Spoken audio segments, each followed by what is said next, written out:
नमः शिवाय। हर हर महादेव। प्रिय भक्तगणों, आज मैं आपको सावन शिवरात्रि व्रत की कथा सुना रहा हूँ। सावन मास की शिवरात्रि का पावन अवसर भगवान शिव के परम भक्तों के लिए अत्यंत शुभ और मंगलकारी माना गया है। इस दिन किया गया व्रत, पूजन और कथा श्रवण विशेष फलदायी होता है। श्रावण मास भगवान शिव को अत्यंत प्रिय है। कहते हैं इसी मास में समुद्र मंथन हुआ और उसी दौरान जब हलाहल विष निकला, तब देवताओं ने शिवजी से प्रार्थना की और भगवान शिव ने वह विष पीकर संपूर्ण सृष्टि की रक्षा की। वह दिन था सावन की शिवरात्रि, जब शिव ने स्वयं को सृष्टि की रक्षा हेतु समर्पित किया। इसलिए श्रावण शिवरात्रि पर व्रत, रात्रि जागरण और भगवान शिव का रुद्राभिषेक करने से समस्त पापों का नाश होता है और भक्तों को अक्षय पुण्य की प्राप्ति होती है। बहुत पुरानी बात है। सुंदरीवन नामक एक गांव में एक अत्यंत निर्धन ब्राह्मण रहता था, जिसका नाम चंद्रभानु था। वह शिव का परम भक्त था, लेकिन उसका जीवन कठिनाइयों से भरा हुआ था। ना घर में अन्न था, ना वस्त्र थे और ना ही धन था।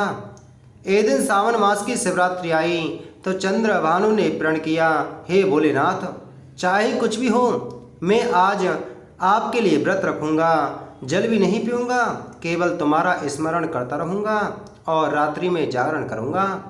वह भूखा प्यासा दिन भर जंगल में लकड़ियां काटता रहा। शाम हुई तो वह नदी के किनारे बैठकर रोने लगा और भगवान शिव का स्मरण करने लगा।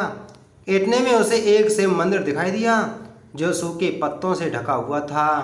चंद्रभानु ने वहीं शिवलिंग पर जल चढ़ाया, बेल पत्र अर्पित किए और हाथ जोड़कर प्रार्थना की, हे शिव शंकर, मेरा जीवन अंधकार में है, मुझे रास्ता दिखाओ। उसने रात भर मंदिर में जागरण किया, शिव नाम का कीर्तन किया और उसी जगह उसे रात में नींद आ गई। रात्रि के अंतिम पहर में एक तेज प्रकाश फैला। भगवान शिव स्वयं प्रकट हुए। उन्होंने कहा, हे वत्स चंद्रभानु, तूने बिना किसी लोभ के, बिना किसी लालच के, बिना किसी साधन के केवल श्रद्धा और भक्ति से मुझे प्रसन्न किया है। तेरी समस्त कठिनाइयाँ समाप्त होंगी। अगले ही दिन चंद्रभानु को गांव के राजा ने अपने दरबार में बुलाया और उसे राजपुरोहित बना दिया। उसके जीवन में समृद्धि आई, धन, यश और सम्मान सब प्राप्त हुआ, लेकिन वह आजीवन शिव जी की भक्ति करता रहा। भगवान शिव स्वयं कहते हैं, जो सावन की शिवरात्रि को रात्रि जागरण करता है, उपवास करता है और मेरी कथा का श्रवण करता है, उसे अगले 7 जन्मों तक जन्म मरण का भय नहीं होता। वह अंत में मेरे लोक कैलाश में स्थान पाता है। बोलो शिव शंकर भगवान की जय।